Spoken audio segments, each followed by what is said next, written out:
Knox County Mayor Glenn Jacobs is looking back on his 8 years in office ahead of September 1st when the term-limited leader will leave office. 6 on your side reporter Jack Ziskin is in the studio tonight as Mayor Jacobs reflects on his time at the helm of Tennessee's third largest county. Jack.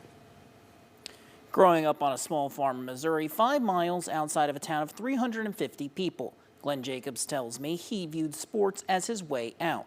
He became a WWE star and then Knox County mayor.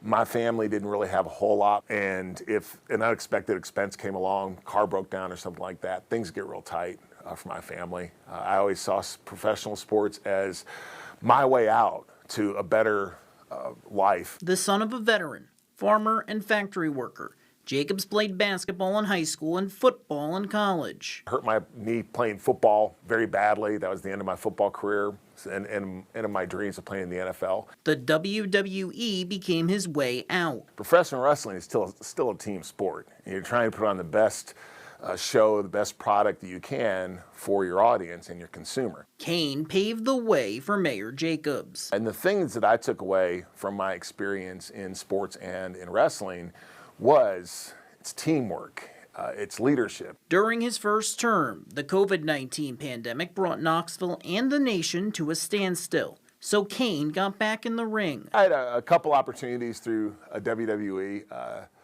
to get back in the ring and use that to support various charitable organizations. The money went to support the families of first responders through the Knoxville Public Safety Fund, Dolly Parton Children's Hospital, and TCAT. So it was really cool to go back and, to get back in the ring, have some fun, but also then be able to support some worthy causes. His response to the pandemic would come to define his legacy in more ways than one. My message was encouraging people to listen to their doctors and follow guidance, but at the same time, the government is not there to micromanage your life. It shaped the final months of his term. There are a lot of similarities between COVID and Flock in that both of them were presented to us as a binary choice, safety or freedom.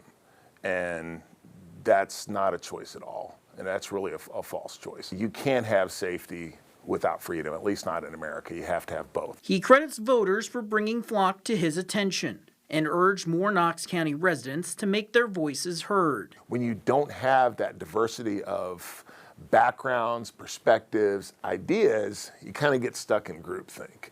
So I think that it's really important for people who would be considered outsiders to get into government, to get into politics. He remains optimistic about what the future holds. Ultimately, the measure of a mayor is, did you leave your community in a better place than when you started? Overall, I feel that is what has happened here. Knox County was already the best place to live, work, and raise a family. I hope working together, we've made it even better than it was 8 years ago. Thank you for allowing me the privilege to be a small part of that. Until we meet again, be blessed. Jacobs listed not raising taxes, Operation Heroes Hill, the Start Center, School Mania, and the Downtown Stadium project as some of his biggest accomplishments.